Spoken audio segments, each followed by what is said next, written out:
liked.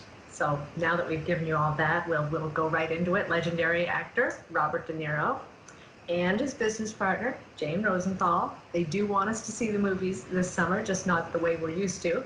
As I mentioned, they're the co-founders of the Tribeca Film Festival, and they have found a brilliant way to do it. And they both join us right now. Hi. Before we get into the drive-in, I have to ask a little bit about what's happening in this world and this pandemic. How has it changed your perspective on life? Jane, I want to start with you. I've gotten to know my vacuum cleaner very well.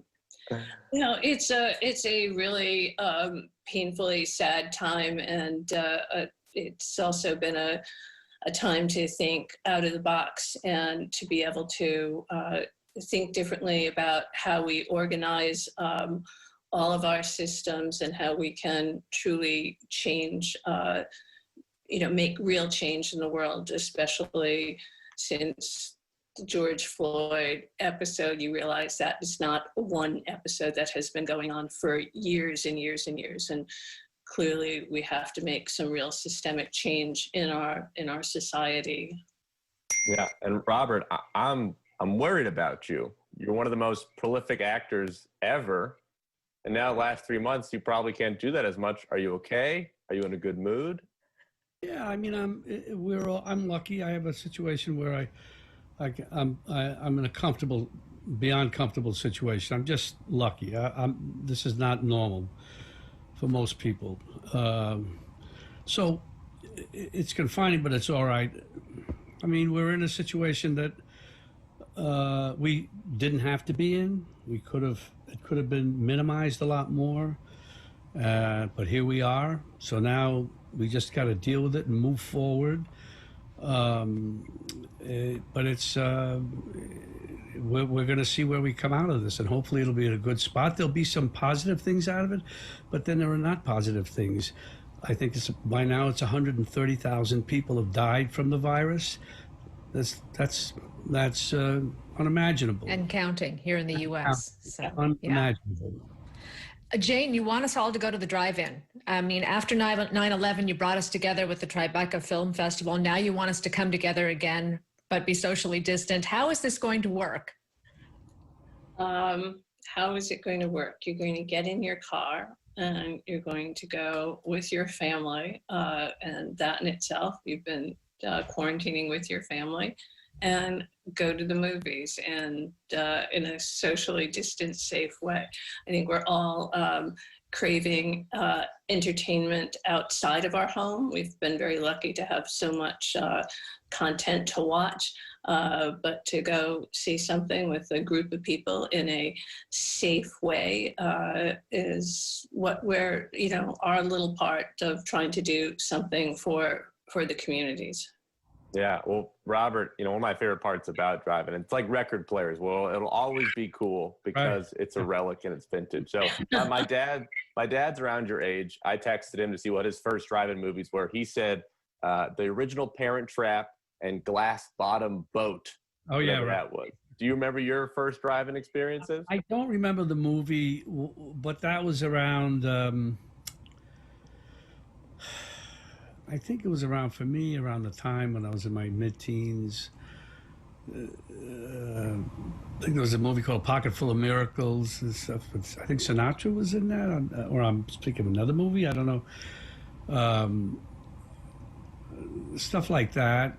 But I didn't have any. I enjoyed going to the drive-in, and when we heard the idea from Pete Torres and Jane. We said, this is great. There's no way we got to do it. We've got to try to implement this. It's the best thing that can happen for people who want to go out and have an entertainment experience safely in a car and be with other people. Just that you're in your car, which is okay.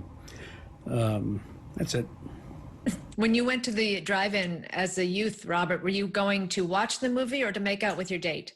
No, I went. I didn't. I don't remember. I just went with friends, family, this and that. I wasn't with dates at that. It's a good way to go. And now that I think of it, but I didn't know that wasn't for me. Did you have a big move? Did you like yawn and put your arm around the date if it was going to happen? Family, friends, bunch of kids. We were not. It was a different thing. These my experiences. Jane, you and Robert have been working together for a long time on a variety of movies. I know there's a new movie, Robert, with you and Leonardo DiCaprio that's in the works. Have you shot that yet? And Jane, are you a part of this? No, I'm going to let Bob go on his own to the wilds with Martin Scorsese and Leo DiCaprio. I'm gonna stay home and tend the fires. Yeah, we're gonna go. We're trying to figure out now when we would when we would start it. We're waiting on certain things, certain guidelines, protections, all stuff that everybody's going to have to do on movies. And some people are starting, I heard, in certain ways. There's a movie in Iceland I heard about. There's one starting possibly in New Zealand, you'd think, or maybe in Australia, where, especially New Zealand, where they've got a certain kind of good control over it, and in Iceland. It has to be around everywhere before you start, because if one person gets sick, it's a problem, especially the key people. So hopefully there's a vaccine. I just don't want to be duped into thinking there's a vaccine by someone like Trump, who will say anything. Don't worry, it's coming. It's coming. Right after November 3rd, there will be the vaccine. You'll have it. And some people will believe that. And we don't know. And we don't know even if the vaccine, we're rushing, and I've heard this being said, that they got to be careful to make sure it's a safe vaccine. But maybe we will be lucky in getting something sooner rather than later. But not, I don't think, till the end of the year, maybe. That's my opinion from what I've been seeing on the news. The other thing is something to manage the virus when you are sick with it, that can help you recover more easily. Certain drugs that there are now, and more they're probably working on. And that's it. So we're all waiting. We're all waiting. Well, the good thing is that if everyone's wearing a mask, no one can come up to you and try to do their impression of your face to you, which you must get tired of all the time. Exactly. And I think masks really, really work. And it's funny that in the beginning they said don't use them. And in other cultures, they've been using them for a long time. In Japan, you always see people wearing them. In China, I think, and other Asian countries, it's more the norm. It's not a big deal. You wear it. It's common sense. Here, it's a big... it's not. It's very, very important that people wear masks when they're around anybody.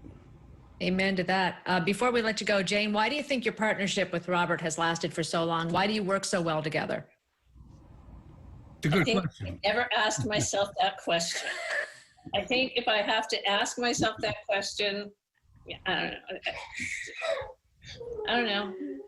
It just clicks. Too tired to do anything else. I don't know. What do you think, Bob? It's just good. It's just always managed to move forward with good things. Do you think we'll see a lot of coronavirus movies come out of all this, or documentaries? I'm thinking we will. Inundated. Yeah, I will. Yeah, I think so. Yeah. Thank you both very much for all the great work that you're doing. And for more information about where you can see these great drive-ins, go to tribecafilm.com.